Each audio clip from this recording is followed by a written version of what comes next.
تو انسان کو یہ پتہ نہیں ہوتا ہے کہ کب میری موت ہے،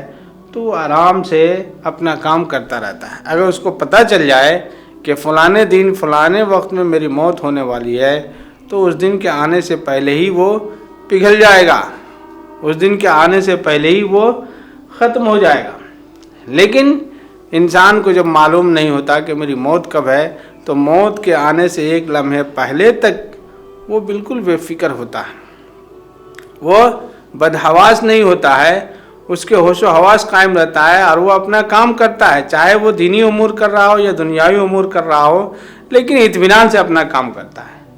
اسی طریقے سے یہ قیامت جو ہے یہ پوری دنیا کی موت ہے، اور پوری دنیا کی موت ہے۔ اگر اس کو اللہ تبارک و تعالیٰ واضح کر دیتے کہ فلانے سن میں فلانے تاریخ کو فلانے دن یہ قیامت قائم ہو جائے گی تو ایک تو یہ ہے کہ جو لوگ یقین کرنے والے لوگ ہیں، جن کو اللہ تبارک و تعالیٰ کی باتوں پر یہ پکا یقین ہے، جو ایمان رکھنے والے ہیں، ان کی زندگی دوبھر ہو جاتی اور وہ اسی پریشانی میں گھلتے رہتے کہ کل آنے والی ہے قیامت، پرسوں آنے والی ہے، اور وہ کوئی کام نہیں کر پاتے۔ اور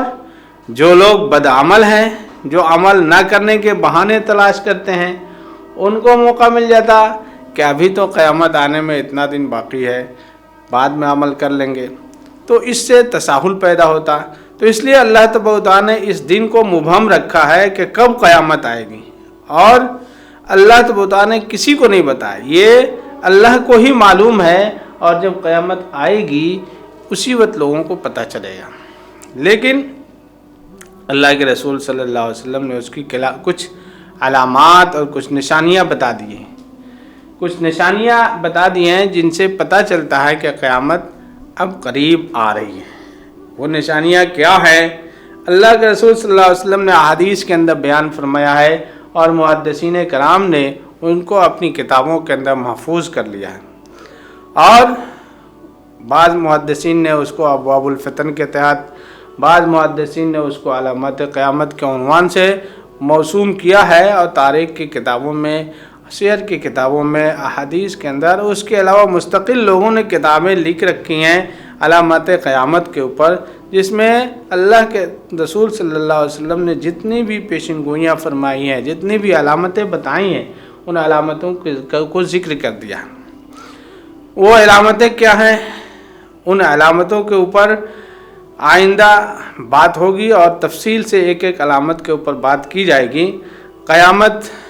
آئے گی، اور اس سے پہلے کون کون سے فتنے پیدا ہوں گے، کیسے کیسے حالات پیدا ہوں گے، کون کون سی نشانیاں ہیں جو قیامت سے قریب ہوں گی، کون کون سی نشانیاں ایسی ہیں جو قیامت سے بہت دور ہیں، اور کون کون سی نشانیاں ہیں جو قیامت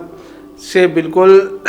نہ تو دور ہے، نہ بالکل بہت ہی قریب ہیں، بلکہ متوسط درجے کی علامات ہیں۔ ان ساری علامات کے اوپر انشاءاللہ اس سیریز کے اندر بات ہوگی، اور آئندہ آنے والے ویڈیوز میں آپ کو پتہ چلے گا کہ اللہ کے رسول صلی اللہ علیہ وسلم نے کون کون سی علامتیں بیان فرمائی ہے، اور یہ فتنے کون کون سے ہیں۔ کچھ فتنے ہیں، کچھ علامتیں تو ایسی ہیں جو گزر چکی۔ اللہ کے رسول صلی اللہ علیہ وسلم کی بعثت کو 1450 سال تقریباً پورے ہوئے، اور اس درمیان بہت سے واقعات نمودار ہوئے ہیں جن کو اللہ کے رسول صلی اللہ علیہ وسلم نے پہلے ہی بتا دیا تھا، اور وہ واقعات گزر چکے، ان کے اوپر ہی بات ہوگی۔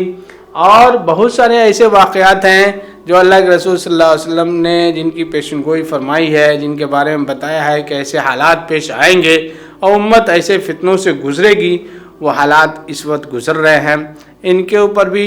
تبصرہ ہوگا، اور آئندہ بہت سارے ایسی پیشن گوئیاں ہیں جو اللہ کے رسول صلی اللہ علیہ وسلم نے فرمائی ہیں جو پیش آنے والی ہیں، ان کی کیفیت کیا ہوگی، وہ کس طریقے سے پیش آئیں گی، اور کن حالات میں اور کن مقامات پر یہ واقعات پیش آئیں گے، ان کے اوپر بھی تفصیلی بات ہوگی۔ آئندہ